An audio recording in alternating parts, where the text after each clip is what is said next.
ಮಾಹಿತಿಯನ್ನು ನೀಡ್ತಾರೆ ನನ್ನ ಕೋಲಿಗ ನಾಗೇಂದ್ರ ಬಾಬು. ಈಗ ನೇರ ಸಂಪರ್ಕದಲ್ಲಿ ಜಾಯ್ನ್ ಆಗ್ತಾ ಇದ್ದಾರೆ. ನಾಗೇಂದ್ರ ಬಾಬು, ಗಮನಿಸಿದ್ವಿ ಇಸ್ರೇಲ್ ಯುದ್ಧದ ಸಂದರ್ಭದಲ್ಲಿ ಗಾಜಾ ಪಟ್ಟಿಯವರೆಗೂ ಹೋಗಿ ಬಂದವರು ನೀವು. ಆ ಯುದ್ಧದ ಪರಿಸ್ಥಿತಿಯನ್ನು ಅರಿತವರು ನಮ್ಮ ವ್ಯೂವರ್ಸ್ಗೆ ಅಲ್ಲಿನ ಯುದ್ಧದ ಪರಿಸ್ಥಿತಿ ಯಾವ ರೀತಿ ಇತ್ತು ಮತ್ತು ಏನು ಕಾರಣ ಅನ್ನೋ ಬಗ್ಗೆ ಎಳೆಯಾಗಿ ಆವಾಗ ನೀವು ಹೇಳಿದ್ರಿ. ಈಗ ಮುಖ್ಯವಾಗಿ ಮತ್ತೆ ಈ ರೀತಿಯ ಇರಾನ್ ವರ್ಸಸ್ ಇಸ್ರೇಲ್ ಅನ್ನುವಂತಹ ಪರಿಸ್ಥಿತಿ ನಿರ್ಮಾಣ ಆಗಿದ್ದು ಏಪ್ರಿಲಿಂದ ನಾವು ರೀಕಾಲ್ ಮಾಡ್ಕೊಳ್ತಾ ಹೋದ್ರೆ ಯಾಕಾಗಿ ಈ ಯುದ್ಧ ನಡೀತಾ ಇದೆ, ಏನು ಕಾರಣಗಳಿದೆ ಅನ್ನೋದ್ರ ಬಗ್ಗೆ ಭಾರಿ ಚರ್ಚೆಗಳಾಗ್ತಾ ಇರೋದು. ಇದ್ರ ಬಗ್ಗೆ ಅಮೆರಿಕ ಎಂಟ್ರಿ ಕೊಡ್ತಾ ಇರೋದು. ಹೇಗೆ ನೋಡ್ತೀರಿ ಇದನ್ನು ನೀವು? ಏನೆಲ್ಲ ಅಪ್ಡೇಟ್ಸ್ ಕೊಡ್ತೀರಿ ವಿಚಾರಕ್ಕೆ ಸಂಬಂಧಪಟ್ಟಂಗೆ?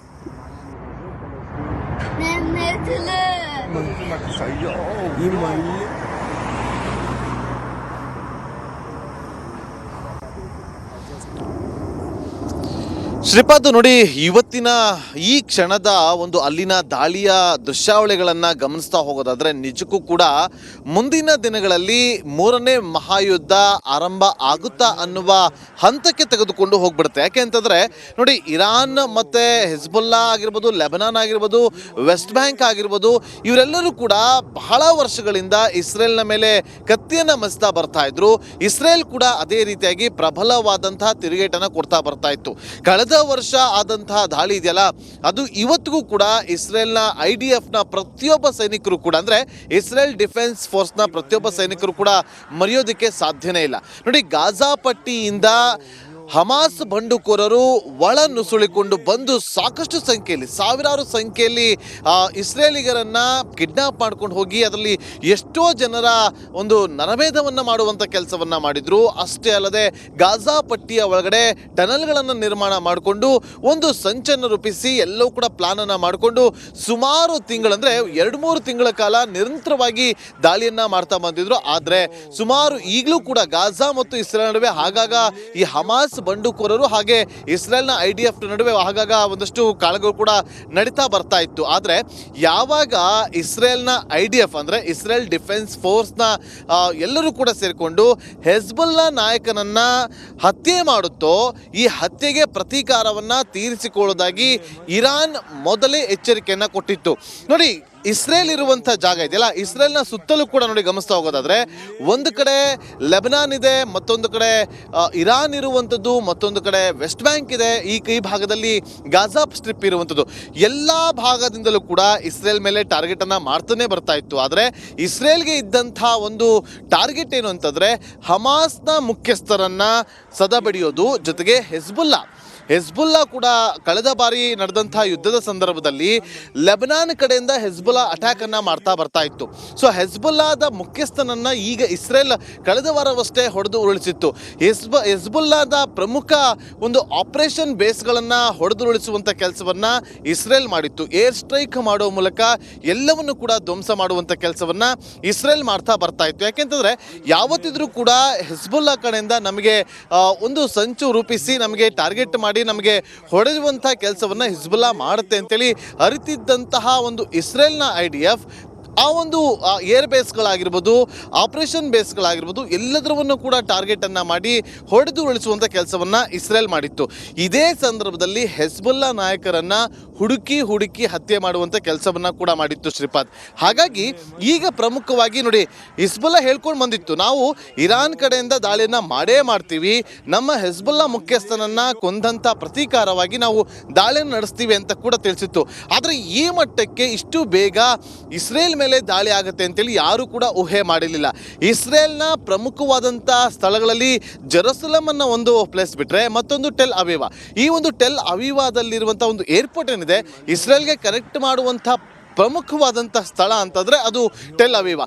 ಈ ಟೆಲ್ ಅವೀವಾವನ್ನ ಟಾರ್ಗೆಟ್ ಅನ್ನ ಮಾಡಿಕೊಂಡು ನಿರಂತರವಾಗಿ ದಾಳಿನ ಮಾಹಿತಿಯನ್ನ ನೀಡ್ತಾರೆ ನನ್ನ ಕೋಲಿಗ ನಾಗೇಂದ್ರ ಬಾಬು. ಈಗ ನೇರ ಸಂಪರ್ಕದಲ್ಲಿ ಜಾಯ್ನ್ ಆಗ್ತಾ ಇದ್ದಾರೆ. ನಾಗೇಂದ್ರ ಬಾಬು, ಗಮನಿಸಿದ್ವಿ ಇಸ್ರೇಲ್ ಯುದ್ಧದ ಸಂದರ್ಭದಲ್ಲಿ ಗಾಜಾ ಪಟ್ಟಿಯವರೆಗೂ ಹೋಗಿ ಬಂದವರು ನೀವು.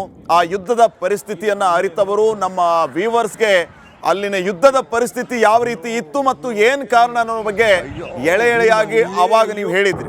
ಈಗ ಮುಖ್ಯವಾಗಿ ಮತ್ತೆ ಈ ರೀತಿಯ ಇರಾನ್ ವರ್ಸಸ್ ಇಸ್ರೇಲ್ ಅನ್ನುವಂತಹ ಪರಿಸ್ಥಿತಿ ನಿರ್ಮಾಣ ಆಗಿದ್ದು ಏಪ್ರಿಲಿಂದ ನಾವು ರೀಕಾಲ್ ಮಾಡ್ಕೊಳ್ತಾ ಹೋದ್ರೆ ಯಾಕಾಗಿ ಈ ಯುದ್ಧ ನಡೀತಾ ಇದೆ, ಏನು ಕಾರಣಗಳಿದೆ ಅನ್ನೋದ್ರ ಬಗ್ಗೆ ಭಾರಿ ಚರ್ಚೆಗಳಾಗ್ತಾ ಇರೋದು. ಇದ್ರ ಬಗ್ಗೆ ಅಮೆರಿಕ ಎಂಟ್ರಿ ಕೊಡ್ತಾ ಇರೋದು.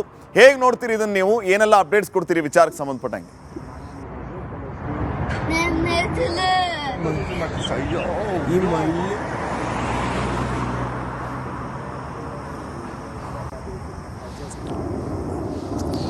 ಶ್ರೀಪಾದ್, ನೋಡಿ ಇವತ್ತಿನ ಈ ಕ್ಷಣದ ಒಂದು ಅಲ್ಲಿನ ದಾಳಿಯ ದೃಶ್ಯಾವಳಿಗಳನ್ನ ಗಮನಿಸ್ತಾ ಹೋಗೋದಾದ್ರೆ ನಿಜಕ್ಕೂ ಕೂಡ ಮುಂದಿನ ದಿನಗಳಲ್ಲಿ ಮೂರನೇ ಮಹಾಯುದ್ಧ ಆರಂಭ ಆಗುತ್ತಾ ಅನ್ನುವ ಹಂತಕ್ಕೆ ತೆಗೆದುಕೊಂಡು ಹೋಗ್ಬಿಡುತ್ತೆ. ಯಾಕೆ ಅಂತಂದ್ರೆ ನೋಡಿ, ಇರಾನ್ ಮತ್ತೆ ಹಿಜ್ಬುಲ್ಲಾ ಆಗಿರ್ಬೋದು, ಲೆಬನಾನ್ ಆಗಿರ್ಬೋದು, ವೆಸ್ಟ್ ಬ್ಯಾಂಕ್ ಆಗಿರ್ಬೋದು, ಇವರೆಲ್ಲರೂ ಕೂಡ ಬಹಳ ವರ್ಷಗಳಿಂದ ಇಸ್ರೇಲ್ನ ಮೇಲೆ ಕತ್ತಿಯನ್ನ ಮಸ್ತಾ ಬರ್ತಾ ಇದ್ರು.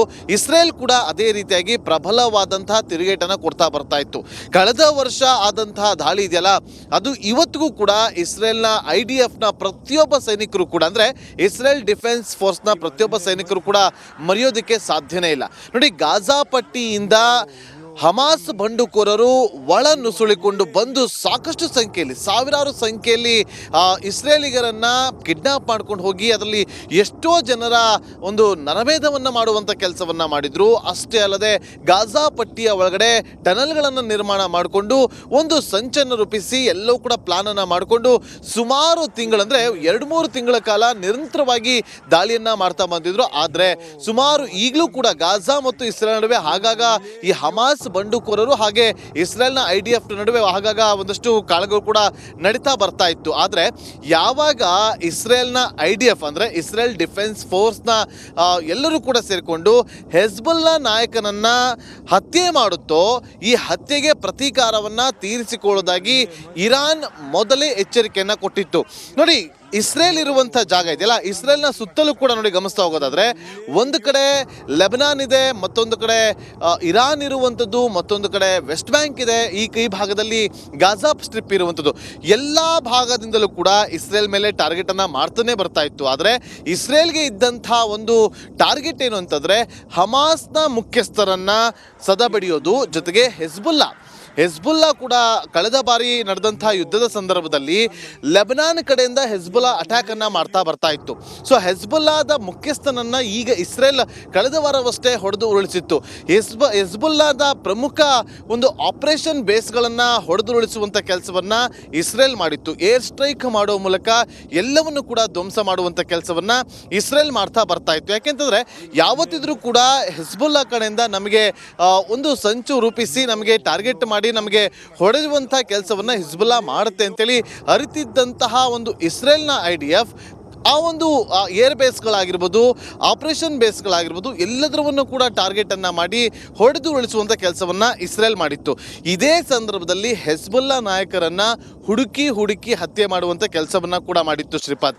ಹಾಗಾಗಿ ಈಗ ಪ್ರಮುಖವಾಗಿ ನೋಡಿ, ಹಿಜ್ಬುಲ್ಲಾ ಹೇಳ್ಕೊಂಡು ಬಂದಿತ್ತು, ನಾವು ಇರಾನ್ ಕಡೆಯಿಂದ ದಾಳಿಯನ್ನ ಮಾಡೇ ಮಾಡ್ತೀವಿ, ನಮ್ಮ ಹೆಜ್ಬುಲ್ಲಾ ಮುಖ್ಯಸ್ಥನನ್ನ ಕೊಂದಂಥ ಪ್ರತೀಕಾರವಾಗಿ ನಾವು ದಾಳಿಯನ್ನು ನಡೆಸ್ತೀವಿ ಅಂತ ಕೂಡ ತಿಳಿಸಿತ್ತು. ಆದರೆ ಈ ಮಟ್ಟಕ್ಕೆ ಇಷ್ಟು ಬೇಗ ಇಸ್ರೇಲ್ ಮೇಲೆ ದಾಳಿ ಆಗುತ್ತೆ ಅಂತೇಳಿ ಯಾರು ಕೂಡ ಊಹೆ ಮಾಡಿರಲಿಲ್ಲ. ಇಸ್ರೇಲ್ನ ಪ್ರಮುಖವಾದಂಥ ಸ್ಥಳಗಳಲ್ಲಿ ಜೆರುಸಲಂ ಅನ್ನ ಒಂದು ಪ್ಲೇಸ್ ಬಿಟ್ರೆ ಮತ್ತೊಂದು ಟೆಲ್ ಅವೀವಾ. ಈ ಒಂದು ಟೆಲ್ ಅವೀವಾದಲ್ಲಿರುವಂಥ ಒಂದು ಏರ್ಪೋರ್ಟ್ ಏನಿದೆ, ಇಸ್ರೇಲ್ಗೆ ಕನೆಕ್ಟ್ ಮಾಡುವಂಥ ಪ್ರಮುಖವಾದಂಥ ಸ್ಥಳ ಅಂತಂದ್ರೆ ಅದು ಟೆಲ್ ಅವೀವಾ. ಈ ಟೆಲ್ ಅವೀವಾವನ್ನ ಟಾರ್ಗೆಟ್ ಅನ್ನ ಮಾಡಿಕೊಂಡು ನಿರಂತರವಾಗಿ ದಾಳಿನ ಮಾಡ್ತಾ ಬರ್ತಾ ಇದೆ. ನೋಡಿ, ಇಲ್ಲಿ ಮಾರ್ಟರ್ ಫೈರ್ ಅನ್ನ ಮಾಡ್ತಾ ಬರ್ತಾ ಇದೆ.